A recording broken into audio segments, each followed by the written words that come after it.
പ്രിയ സുഹൃത്തുക്കളെ, ക്രിസ്ത്യാനോ റൊണാൾഡോയുടെ അതിശക്തമായ തിരിച്ചുവരവ്.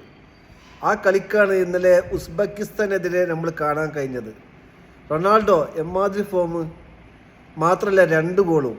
അതിലൊരു ഗോള് ആ കളിയിലെ ആദ്യത്തെ ഗോളിനൊക്കെ പ്രത്യേകത ഉണ്ട്. ഒരു ടീമിന് ഒരു ആത്മവിശ്വാസം നൽകുന്നൊരു കളിയാണ്, ആ ഒരു ഗോളാണ്. ആ ഗോൾ നൽകുന്നതിലൂടെയാണ് ആ ടീം ഒന്നെങ്കിലും ഒരു മേൽക്കൈ ആ മത്സരത്തിൽ കിട്ടുന്നു. എതിർ ടീം മടക്കാൻ വേണ്ടി ശ്രമം നടക്കുമ്പോഴാണ് വീണ്ടും ഗോൾ സ്കോർ ചെയ്യാൻ കഴിയുന്നത്. എന്തായാലും റൊണാൾഡോ എല്ലാം മറന്ന് ആ ടീം ഒന്നായിട്ട് പോർച്ചുഗൽ പോരാടി പറങ്കിപ്പട അതിശക്തമായി 5 ഗോൾ അടിച്ച് കയറ്റിയിട്ടുണ്ട്.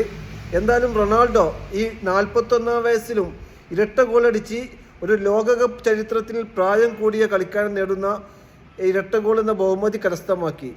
എന്തായാലും റൊണാൾഡോയും പോർച്ചുഗലും അതിശക്തമായി തന്നെ ഇന്നലെ തിരിച്ചു വന്നിട്ടുണ്ട്.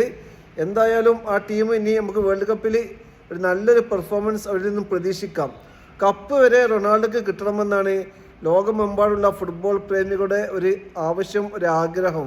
കഴിഞ്ഞ 2022 ലയണൽ മെസ്സിക്ക് ഒരു ട്രോഫി കിട്ടണമെന്ന് ലോകമെമ്പാടും, അത് അർജന്റീനക്കാരും മാത്രമല്ല ക്രിസ്ത്യാനോ റൊണാൾഡോക്ക് ഒരു ട്രോഫി ആഗ്രഹിക്കുന്നുണ്ട്. പേഴ്സണലി എനിക്കുണ്ട്. ഞാനൊരു അർജന്റീന ഫാനാണ്.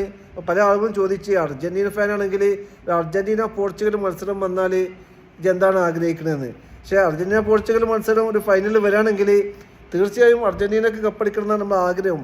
എങ്കിലും പോർച്ചുഗലിന് കിട്ടുകയാണെങ്കിൽ നമ്മുടെ ഒരു ടെൻഷൻ കുറച്ച് കുറയും. കാരണം റൊണാൾഡോക്ക് ആ ടീമിനോട് മാത്രമല്ല റൊണാൾഡോക്ക് ട്രോഫി എന്ന് എനിക്കും എല്ലാവർക്കും ഒരു ആഗ്രഹമുള്ള കാര്യമാണ്. നമ്മുടെ കാലഘട്ടത്തിൽ നമ്മൾ ശരിക്കും ഫുട്ബോൾ ഒരു ആസ്വദിച്ച, ഫുട്ബോളിൻ്റെ ഒരു ടെക്നിക്കുകളും എല്ലാം ഒരു ആസ്വദിച്ച നമുക്ക് നൽകിയ ഒരു കളിക്കാരനാണ് റൊണാൾഡോ. അതുകൊണ്ട് ഈ 41കാരനായ റൊണാൾഡോനെ എല്ലാ ഫുട്ബോൾ പ്രേമികൾക്കും ഇഷ്ടമാണ്. കാരണം ഫുട്ബോൾ ഇഷ്ടമായതുകൊണ്ട് മാത്രമാണ് നമ്മളൊക്കെ ഓരോ ടീമിൻ്റെ ആളുകളായത്.